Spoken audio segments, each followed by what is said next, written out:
You've invested in the systems, you've upgraded your tools, you even hired the people, but still your business isn't clicking. The more you push, the more it feels like something is breaking. If you've been trying to take your business to the next level, you've already invested heavily, but you still feel stuck, this is the episode you didn't know you needed. Today, I'm having a conversation with Tawana Bhagwat, a renowned fractional HR executive and turnaround specialist. Over the past 25 years, she has helped enterprise companies save millions, not just by cutting costs, but by reshaping how leaders lead and how teams function. My organization used AI. It has made us more efficient, right? I would even say it's made us more effective. Our leaders are struggling as well. And there's a double standard because the minute you get labeled as a leader, you're expected to know. HR isn't a support role, it's a business multiplier. If you get this part right, your business will grow fast, but if you get it wrong, it can quickly compromise everything you've built. In this episode of the ZFO Insider, you'll learn what it takes to build a team that doesn't just work for you, but actually works with you. Let's dive in. Hey, Tawana. Hey, Zo. How you doing? Good. Thank you so much for coming on board with us today. I'm honored to be here. Now, our conversations when we first met have been so riveting, honestly, so encouraging, so insightful. There's a lot of depth in it, and I think we've really hit it off well. I agree. I was looking forward to reconnecting, and you just put me on the spot. Like, let's connect, podcast. Yeah. Like, okay, I'm here. You know, that's one of my ulterior motives, a little bit. I love that. But yeah, well, let's dive in. So we're really talking about the people. Yes. Right. We talked, and I shared with you this formula that I have been workshopping that really just shows the components of a business in simple terms. Right. It is offer minus fulfillment minus management multiplied by HR or people and IT equals profit. And so today we're focusing on the people. Yes. So you're a HR turnaround specialist, actually. Yes. Right. I think that's really unique because you told me that you've gone into some very sticky situations before. I have. And, some I can talk about and some I can't. The ones I can, I'm going to share with you all today. But what I will tell you is our organizations are suffering, right? There's lots of change happening. And our leaders are struggling as well. And there's a double standard because the minute you get labeled as a leader, you're expected to know. I know exactly what that feels like. Exactly. Honestly. All right. So you've helped what you've done and your experience in working with companies. The culture shift that you're able to, I guess, enable has saved companies millions in some cases. Tell me, when you first walk into a business, what's usually broken about the people? So I call it my 4 Ps. Policies, practices, procedures. And I just drew a blank on my 4th one. Policy, practices, procedures, and processes. How could I forget processes? I love processes. And what I would say to you about those is the undergird of that, as you think about the broader stroke of any organization, is that leadership has to be aligned. So when I go into organizations, the first thing I see is that leaders typically are not leveraging their collective strengths. There's a divide. Yeah. Right? Because everyone now has their own agenda. They want their department to succeed. They want their department to get the most money. They want the focus on their department as being the most important. Yeah. Right. So that's what I mean by a collective strengths that they're not leveraging. Yeah. The second thing I would say that I see when I walk in is that they don't understand that their people are the most valuable asset. And you have to unleash them. But you got to know what you have beyond the job description to truly do that.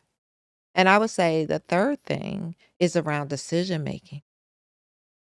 I see there's a misalignment on decision making, let alone a decision made, and then sticking to that decision. And so those are the 3 things that I would tell you that I experience. And when you drill down, then you see the 4 Ps not being played out. They're not worth the paper they're written on. Yeah. You said that Your people are more than their job description. Yeah. I want to dig into that a bit more because in the environment that we are, we're all excited about automations and technology and softwares, AI and things. I have a theory that as the flow of as information becomes cheaper and cheaper, people become more valuable and valuable. Some people don't Absolutely. agree with that though. Yeah. I'm in the same boat, right? So my organization used AI. It has made us more efficient, Yeah. right? I would even say it's made us more effective. Yeah. And how we're able to respond. It's cut out some of the heavy administrative, but you still need people for the emotional intelligence. The emotional intelligence, Yeah. not the artificial intelligence. Yeah. The other reason why we need people is to interpret what we're actually seeing, what I'm experiencing, because what you and I both know, we can take a text message, for example. Yeah. I send you a text. It could be in all capital letters and exclamation points like emails. And you can think, is that person excited or pissed off? Yeah. Yeah. I need a person to be able to translate that interpretation or understanding of what's really happening. Yeah. And AI does not give me that. Yeah. It's like people are too dynamic to copy. Absolutely. Right. And even by the time you've copied them, We've evolved. Yeah, you've changed. And it shows in like the flexibility of how the organization communicates to its people, its constituents, its clients. There is no way that we will be able to, in my opinion, replace what a human brings to the table. However, there will not be a job that will not require the use of AI. So for those of you who are resisting as a way of preserving your job, you are eliminating yourself from the equation. Literally. Because that will be part of a qualification. I'm glad you brought this up because what it makes me think, everyone has an opinion of what is going to happen with AI. Some people think it's the end of the world. Others think is the evolution of mankind. Right. I've come to see that I believe that it, as you say, it is setting a new minimum standard. Absolutely. Across all organizations. Absolutely. I give this example. Like if the expectation for your 40 hours before AI was for you to run 10 miles per hour for 40 hours, the expectation now has doubled. That's right. You need to be running 20 miles per hour for the same amount of time that you spend working. Yep. But the interesting thing is that people the quality of person who uses it or the skill set of the person use it will, like the gap will exponentially increase. Absolutely. So so now the people who were actually skilled at being, at whatever they were delivering and, in the organization now are able to run not at 20 miles per hour, but even at 200 miles per hour. Yeah, absolutely. And it's going to be like, whoa, crazy. I told my wife, what if Usain Bolt had a jetpack or had assistance? Even if I had the same equipment, I would not be able to run as fast. Absolutely. You get what I'm saying? Because his talent and skill still plays a part. Absolutely. Absolutely. I totally agree with you. And I am encouraging everyone who's listening to this call, if you have not adopted AI in some shape, form, or fashion into your organization, you're going to be left behind as a organization or as a individual. Yeah. Right? The idea though, what if AI brought us work-life balance? Yeah. Because you got work done and you don't have to open up your laptop again after you've gone home and put in, 10 hours in a day. Yeah. What about that? And I can tell you that's what I am pushing in organizations around work-life balance. Leveraging AI as a way to get things done, to be ahead of the curve, to excel. And the resistance is the thing that will have you not have a job. Not the adoption of it will bring you balance. Yeah. Yeah. Sorry. No, this is all tangent, good. This right? is all good because in the equation I mentioned, people and tech is the multiplier in business, and they often are side by side. Absolutely. People are empowered by the technology that they use, and the tech is made effective by the people using it. And even with tech, you got to push a button. You can put it on autopilot to turn on or Yeah. off, but there's somebody programming it. Yeah. There's somebody somewhere doing something. Mhm. All right.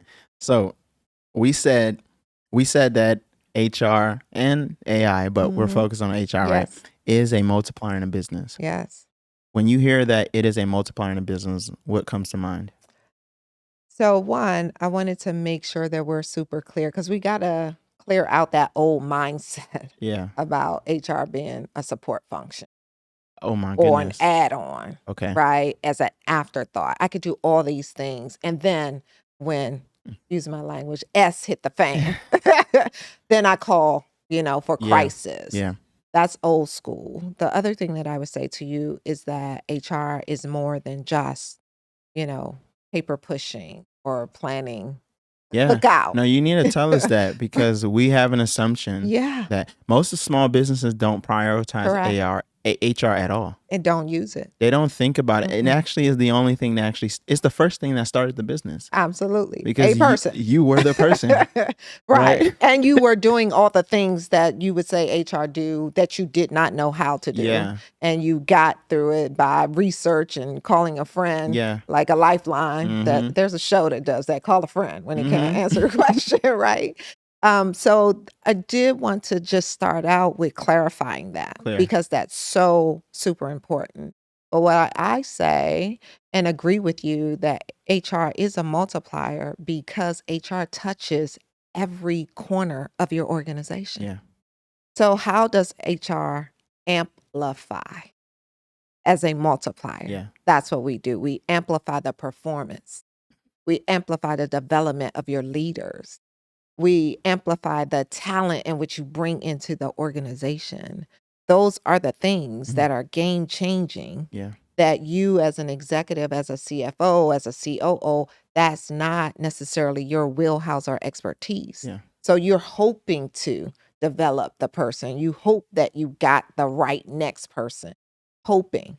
We don't run our business on hope. We No. deal with actual facts, statistics, right? Qualifications. So that's why I say that HR is a multiplier because it's an amplifier, because it touches every aspect of your organization. Yeah. I think the other thing that is important for leaders, for entrepreneurs, for CEOs, and others to think about is that what HR brings to the table that is super important, that is a culture that we help establish for you. And in that culture, if done right, HR is not always done right. Uh-huh. And I've been doing it for a long time to be able to say that and can hold my own in that statement. Yeah. Is that when done right, what HR does bring is that we focus on the environment that will create a thriving employee. When employees are thriving, businesses boom. Yeah. Businesses boom when employees are thriving. Mm. What makes an employee thrive? When they're seen, heard, and valued. All leaders don't know what it takes to have people to thrive Mm. or create an environment or have an eye for it. So long-winded, but No, you're good. right, magnifier, multiplier, amplifier. Yeah. Yeah. No, it's definitely important to pour into the people. Yeah. And honestly, the business in and of itself is to serve people, works through people, and the Right. results is for the people. So even if AI came in, it's going to at least be serving people at the end of the day. So Absolutely. you can't disconnect from that. Absolutely. Yeah. So you've transformed your work you've been working with enterprise companies. Yes. For those of us who understand enterprise, that's usually very large organizations, Mhm. 50 plus employees, Yep. things like that. I want you to talk about a transformational story. Like you've walked in, you told me you go in 3 months Yeah. is like your timeline. I'm Yeah. sure there's a lot of change and transformation Yeah. that happens. What's one example of how you've helped like that? Thank you. And what I would say is enterprise means different things to different people, Oh, please explain right? that. And so if you're in a entrepreneurial environment, 50 people could seem Huge. Huge. It's Right? huge So to it's me. relative, right? That's extra But too. 25 could be for someone that only imagine being a solopreneur Yeah. all of their life. Where I have supported organizations with 141,000 people around the globe. Okay, my brain just messed up. Hold Exactly. on. I want you to Yeah. stick with that working at Procter and Gamble. Mm. Then the organizations that I go into today, the largest one I've worked with has had 6,000 to 10,000 employees in 121 countries. Right? Yeah, those are different type of Right. problems. Exactly. Okay. So enterprise is relative when I say that.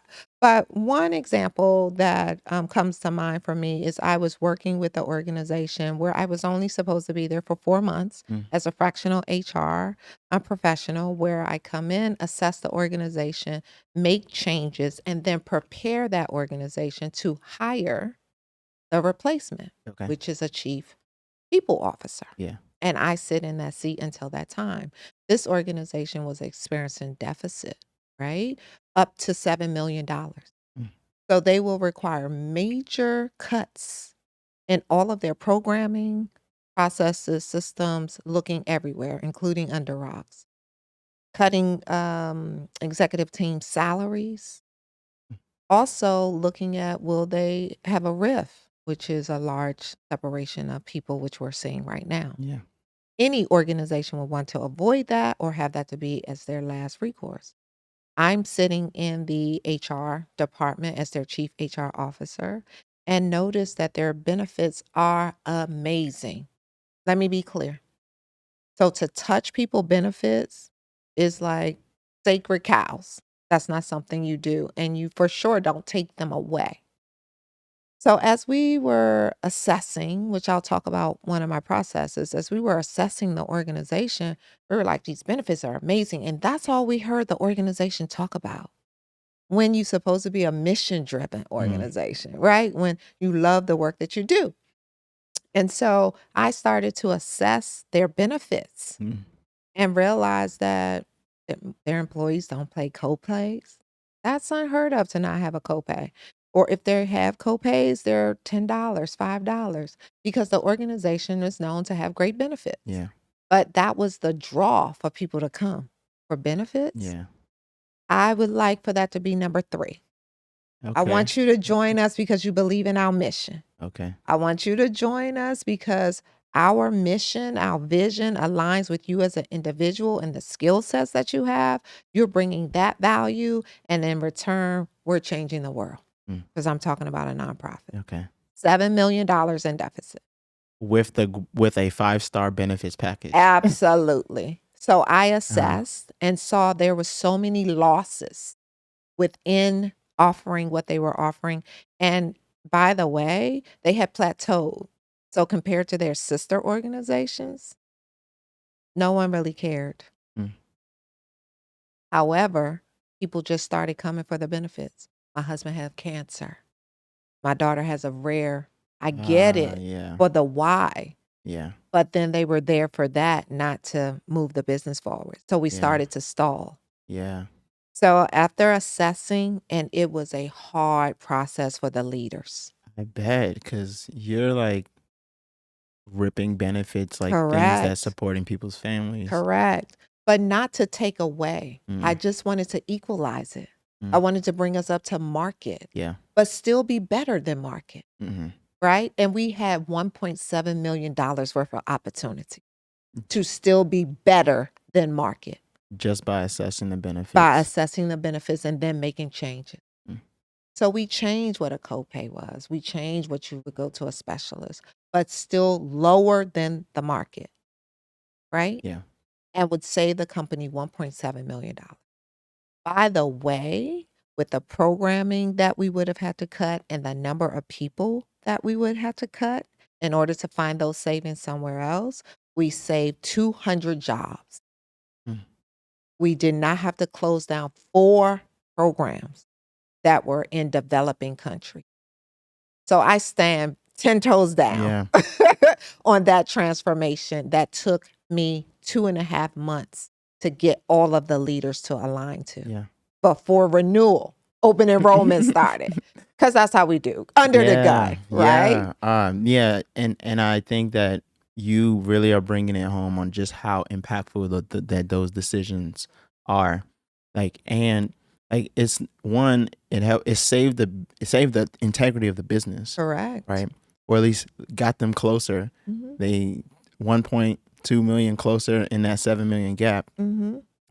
But I want you to talk to me about what is it like to go through that transition Yeah. process, because I can imagine that you weren't the most loved person in the I was room. pretty popular, but not Very loved. popular for sure. Some people had mixed feelings. Yes, You know, people are joining organizations really for selfish reasons, not absolutely. bad reasons. It's Yeah, just they have their own motivations, and absolutely. you're looking at it from the organization standpoint. What is like that transition like? Yeah. And to be quite honest, people don't expect HR to have a business hat on. Yeah, I can take care of people and still have the organization to be successful. yeah, That's a good HR leader. Take theory, concepts, ideas, and transform them into strategy. So that's what I consider the role of HR, and in particularly at my level. So what we did was we walked the leaders through all the options. We gave them voice, yeah, allow them to be seen and heard, share their fears and concerns before even talking to the organization, yeah. because the leaders have to show up with a united front. And they were not there. Mm. Even after all the data, getting the data was the easy part, Yeah. right? No, oh my gosh. Yeah, Right. Getting the data is the data, easy yeah, part for that's the sure. easy part, right? It was getting the leaders to align because they had personal connections with their employees, which is fantastic. We want that. I want to know who's sick in the Yeah. organization and how those benefits could impact their families and friends, you know. And leaders had their own Mm. personal agenda. And again, not in a negative way. So we walked through that process and it took us time. What about this scenario? What about that scenario? Can we bring in experts? Whatever it took to get the leaders aligned, because they will be the face that goes out and deliver the message. I will deliver the overall message to the organization, Yeah. but then they're going to have those individual meetings. They're going to have those group meetings. And that's how the process worked. Once we got a line, once we got a bottom line, once we understood the true impact that if we did or did not do these things, then the work started with the organization. Now we got to bring them on board. Now we got to hear their concerns. Yeah. Now we got to make space for them to be able to share how that's going to impact them. Yeah. Boy, did it get tough. I imagine actually brings me to my next question, Yeah. really, because a part of your role is not just a turnaround specialist, but you're an executive coach. Yes. You are literally working on the policies, processes of it Yeah. all, but like really now speaking to the leaders, the Correct. heart, the person of it. So I'm sure they have to make mental shifts, mindset shifts Oof. all the time. Mm-hmm. What's one of the biggest mindset shifts that a leader has to make in order to get the people part right? I love that question. Mhm. The biggest mindset shift is they don't have to do it all. Right? So say more about that, Tawana.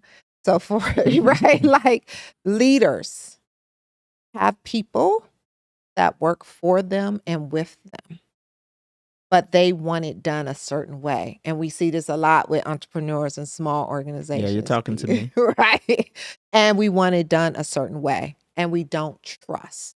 So we hire people with capability and skill. We delegate work to them, and then we micromanage versus trust. Yeah. And then we don't hold accountable, we take away. And the accountability shows up as a blame for a thing Oh. gone wrong Mm, when it's not necessarily wrong. It was just different yeah. for how you would do it. So I spent a lot of time with my leaders saying, is this really a problem? Mhm. Did we set clear expectations? Did we give boundaries and parameters for? And did we truly set the person up for success? Yeah. But at the root of that is fear of letting go.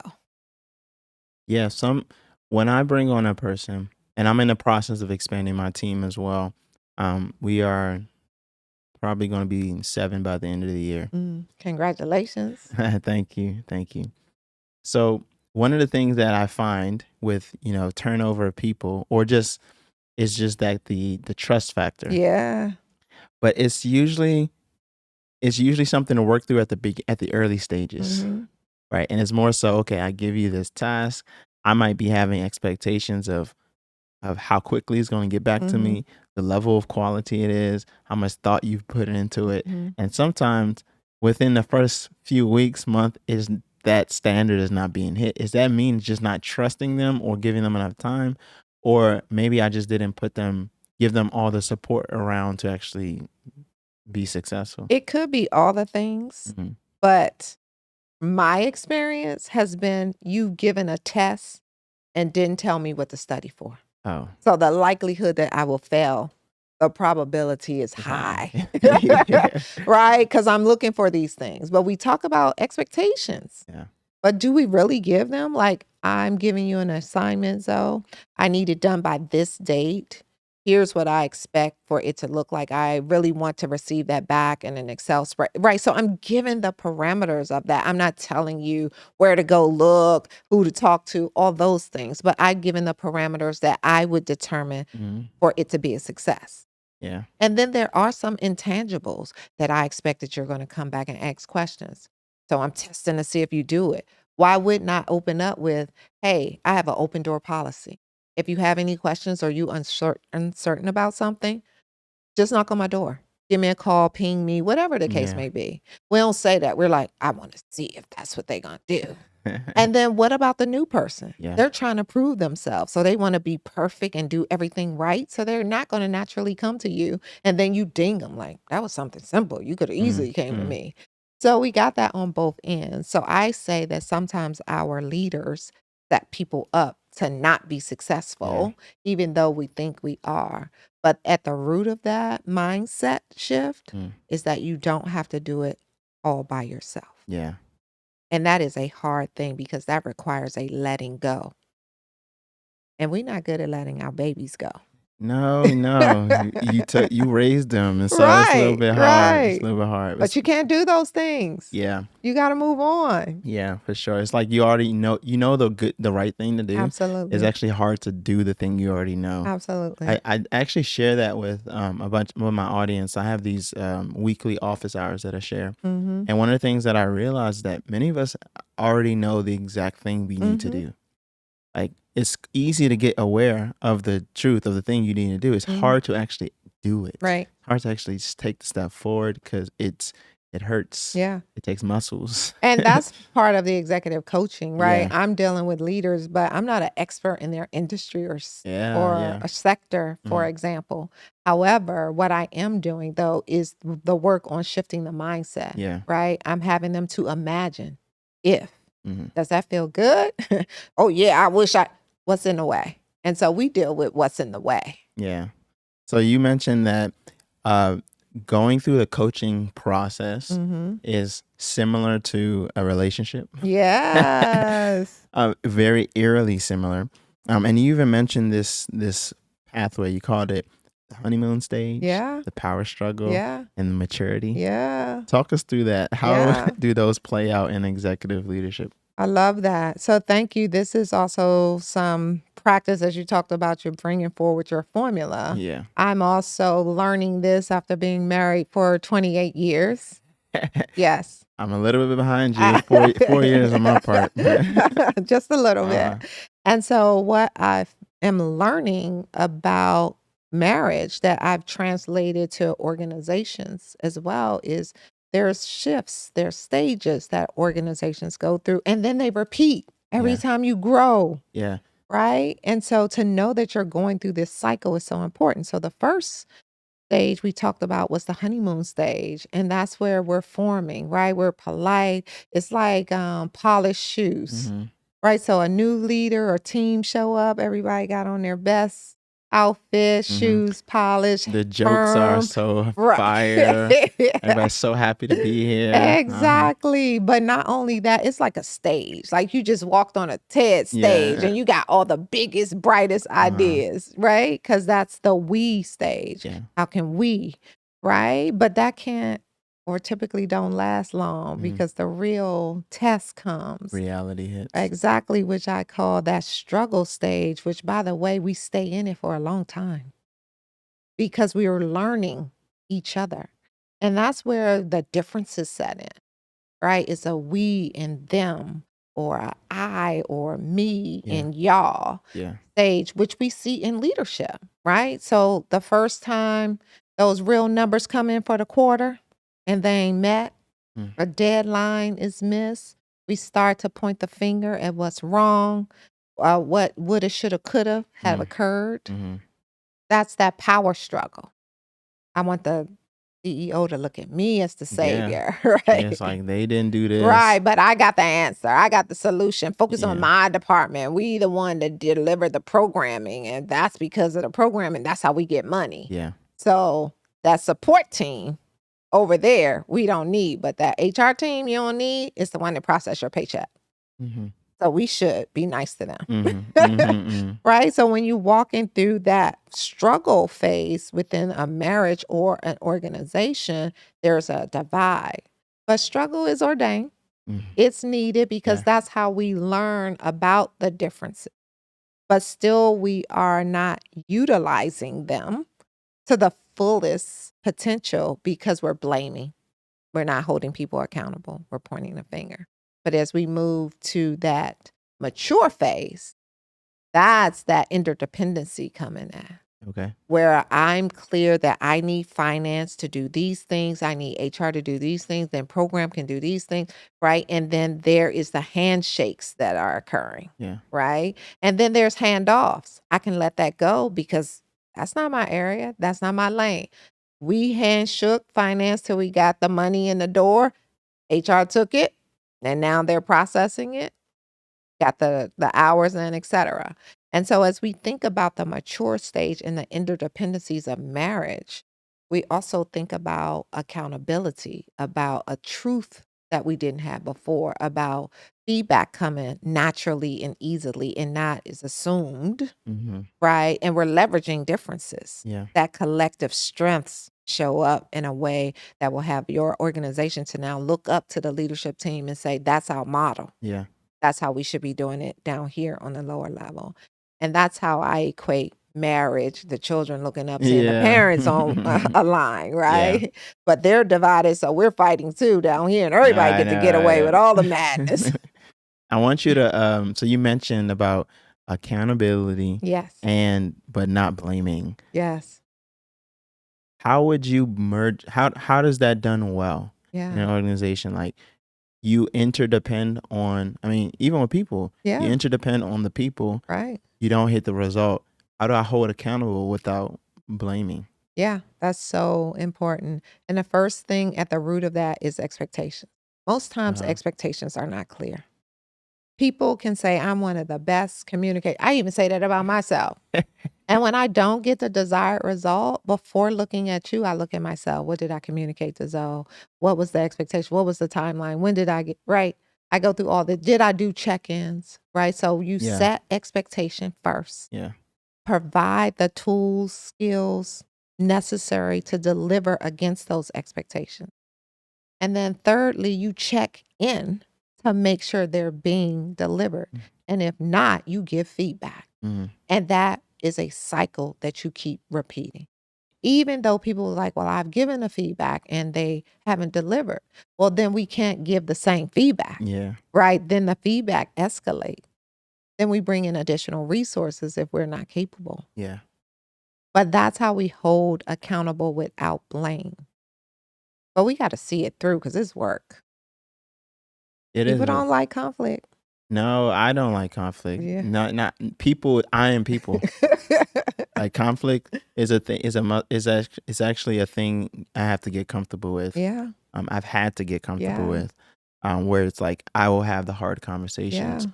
You will know how comfortable you are with conflict when you realize, like, you have to let a person go. They don't fit the culture. They don't.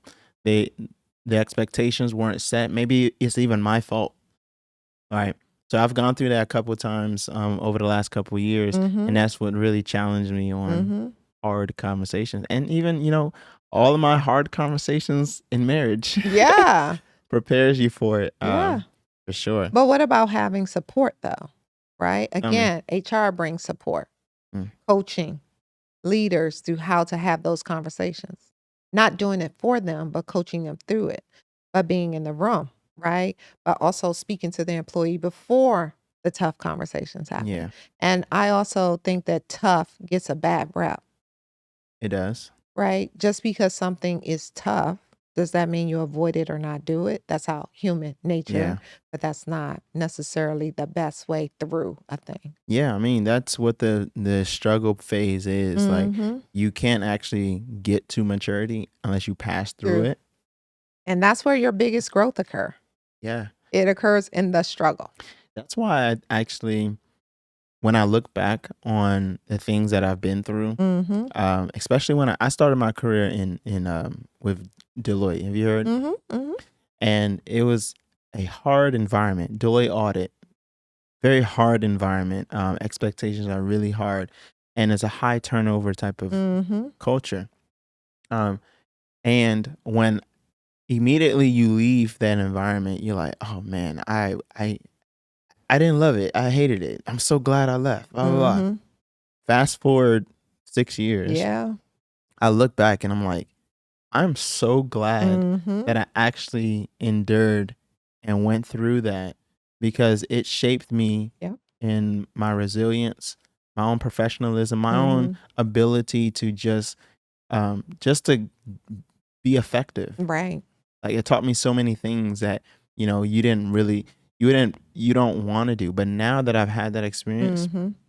now I'm interning into another basically MBA program Yeah. voluntarily, Yeah. because I know the hard work actually is going to produce some maturity. It was preparing you for the now. Yeah.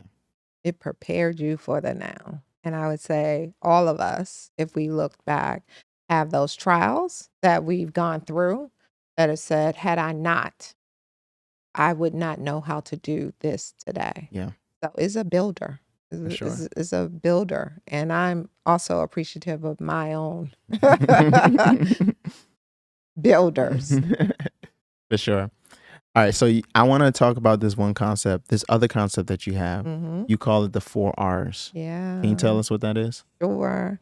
So, this is on my coaching side, right? Okay. Because I talk about, I went through a time where being is the new doing. Because as overachievers, we get a plan, we execute that plan, and we still feel unfulfilled. Yeah. And we're like, what are we missing? Because who do we give up? The internal in order to deliver this thing or be this thing. So, as I've been growing in my coaching as well as life, one of the things that I realized was there's a few things that you go through as methods. And one of the R's is the realization. Mm. So, when we talk about the realization that you go through a trial, a difficult time, a lesson, call it whatever, you have a realization and it's an aha moment. It could either be about something you learned or that you learned about someone else Yeah. that will have you to be able to move through a thing. And upon moving through that, it requires a release. Yeah.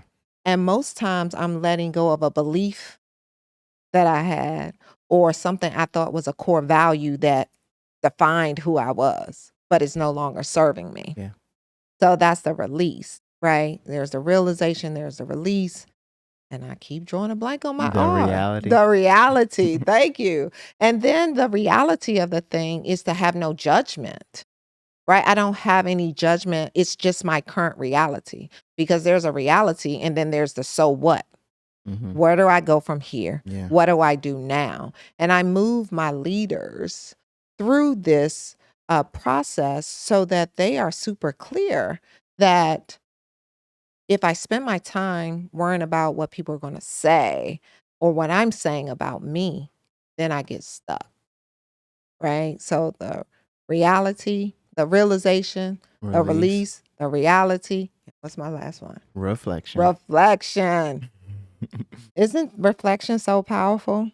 Yeah, the whole process you need to reflect on is Right. yeah, It's a do loop there, right? yeah. But the reflection of it is I can look back and see where I've grown from, Oh yes, yeah, for sure. what I've changed, what I will change. It brings possibility Yeah, in that reflection. And then the only thing that's required of you is to commit to you.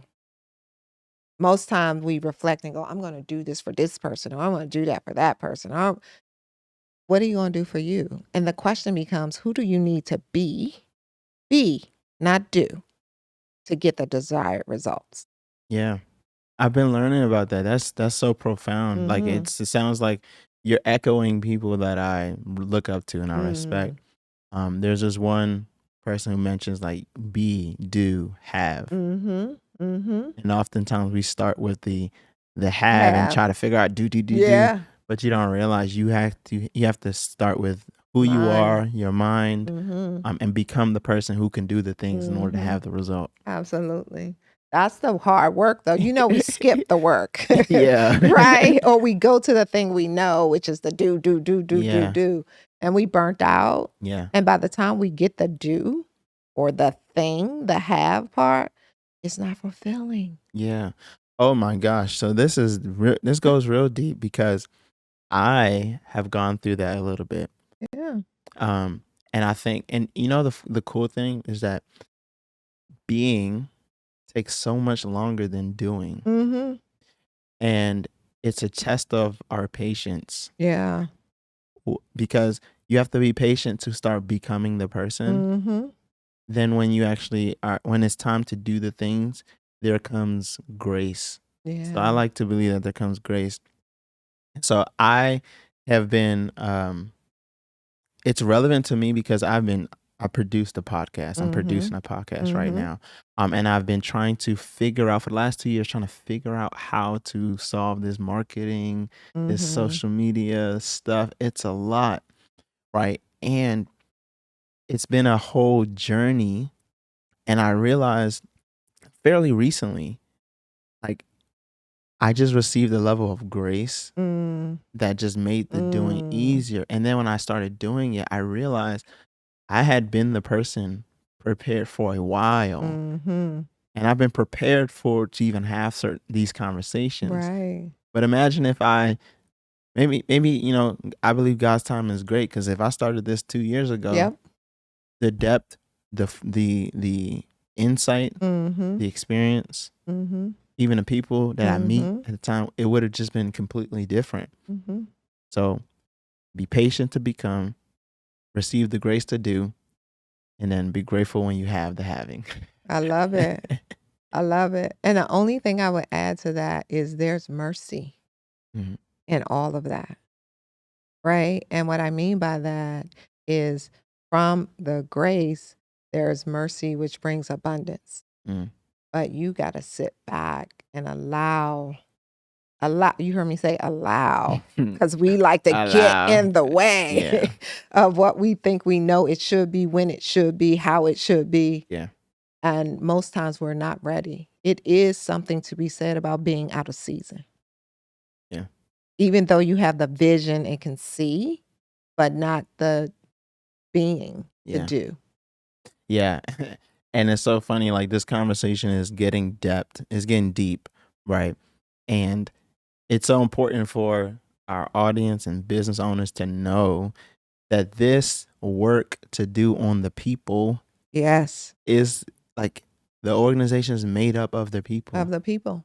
So if like the people go through this, if the people transform, grow, the organization can't help but grow. That's right. Even the organization collectively goes through this process, I would Process. say. Absolutely it does. And most leaders miss it Mm. because they're focusing on the doing. And that's okay. But someone should have their eyes on the prize. If the people is the most valuable asset. If you've grown to the point where you have people, Mm. that means that you've decided, have the financial wherewithal, have the products, the service to deliver, and you need people to do that work, then someone has to be manning the ship, called people. Yeah. And if that is the last thing that you do, you will stall. You will stall. Your organization, your culture will become toxic, which will impede their ability to thrive and bring the best version of themselves to do the work that you need them to do. You will not have loyalty. They will show up for a paycheck. So anything that's outside of their job, they're not going to do or Yeah. think twice about it because they're there for the paycheck, not to see the organization grow. We're in partnership with our people. Yeah, we are, right? We're in partnership with our people. And it's through them that we'll get the next bright idea. Yeah. If you're doing your job correctly as the leaders, it will come through our people because they're the ones that's most closest to delivering the services, the product, creating, what have you. Now, when I'm pouring back into my people, I'm a leader.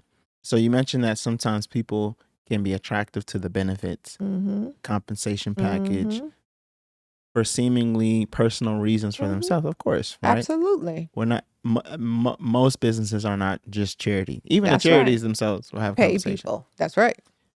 How do I get my team to be more devoted to the mission than to their compensation? When their work does not feel like work.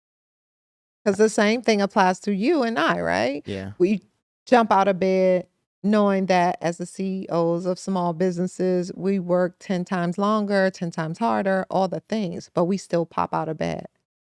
We're popping out of bed because we're working on our passion. Yeah. We're working on our expertise. We get to meet new people, all those things. Well, what's the thing that motivates your people? I thought it was money, but Right. But even money yeah. will run its course. The worst thing that you can have is a toxic culture, right? Where people quit or stay and disengage. Stay and disengage. I'm here, punch the clock, go. What motivates them? Are they just here for the paycheck? Because it's many people that need a job for a paycheck. But the motivation, but the incentives, but the why are they there is what builds loyalty, is what builds commitment, is what will have the next great idea to come from. And as leaders, we have to cultivate that. We have to understand what motivates our people beyond money. Because if I'm paying you well, then that's a transaction. You do this, I pay you money. You leave. There's no extra effort Yeah. behind that that's going to move the organization to the next level. Personally, those are the people I want to work with. Yeah. I don't knock anyone that comes to work to get a check. We should pay our people and we should pay them accordingly or what their worth is, what they're bringing to the table, etc. But beyond that, why are you here? Are you making a difference? Is it because of impact? Is it because you believe in our mission? Why are you here? So that's why I encourage leaders to do stay interviews, not just exit interviews, stay interviews. Why are you still here, Zoe? Oh, wow. Stay interviews. I want to know I've never heard of that. I want to know why you're still here, Mm-hmm. right? Because I want to know what I'm doing well so I can keep doing it. Because I can go into a think tank and come up with all these bright ideas and take away the very thing that's motivating my people because I don't know why. So what about stay interviews? I would encourage leaders to do that. It's simple. It's a survey. Send it out. Ask 3 questions. Done. AI is a beautiful thing. How about that? Efficient. That's very, that's actually really profound, because you're essentially saying that you're going to get more, both parties, the employer and employee, gets more out of work when they align, their whys are being met by the organization as well. And you even mentioned, you said that employees, the next idea actually comes from the people. Yeah. So what you're doing is curating creativity. Absolutely. And isn't that what we actually are looking for in our businesses? When we bring people on, we're looking for people who are encouraged to think, to help me bear the burden. So I don't have to do it all. Yes. That's what will shore up leaders to begin to shift their mindset. Yes. Because Tawana had this right idea. I'm so glad I didn't have to think about the next thing. Now I can work on the business versus in the business. Yes. Thank you for this coaching session. Anytime. Thank you. All right. So let me ask this final question. And this is really just for any of our owners who are like, okay, man, you're talking all this. I've took down the 4 R's and the honeymoon, power struggle, maturity. All right, I want you to simplify one thing, just all that we've talked about, just one thing. If somebody really was like, Tawana, I need to get my team back on track. Mm-hmm. And if there's one thing that will get me most of the way there or the most way there, I'll see the most result. What is that? Where should I start? I would engage with them. As leaders, we try to solve for them. What if we partnered with our team? And what I mean by that is ask the simple questions. You don't need to hire me, not that I wouldn't want you to create a survey for you that asks all the questions. Ask the team their why. Going back to that stay interview. The second thing I would say is ask them to solve for. People know what they want, right? And then ask them, what is the biggest pain point that you believe we have in the organization that is in the way of us skyrocketing? And once they tell you that, ask them what role they want to play. Let's do it together. That's right. I said partner, partner, partner, partner, partner. Awesome. Thank you so much. You shared such wisdom, such depth. I've learned a lot. Absolutely. So thank you so much. Yeah, we're coming to the end. I just want to ask, are people they want to know about you. Yeah. They're looking to figure out, maybe even come work with you. Yes. Tell them where can we find you? What are you doing? Yep. Yeah. So we're on all the social medias, OAIB. What does that stand for again? Organization at its best. I'm the CEO and principal consultant for Organization at its best. As you mentioned, 25 years doing this work, and I jump out of bed for it. I have passion for it.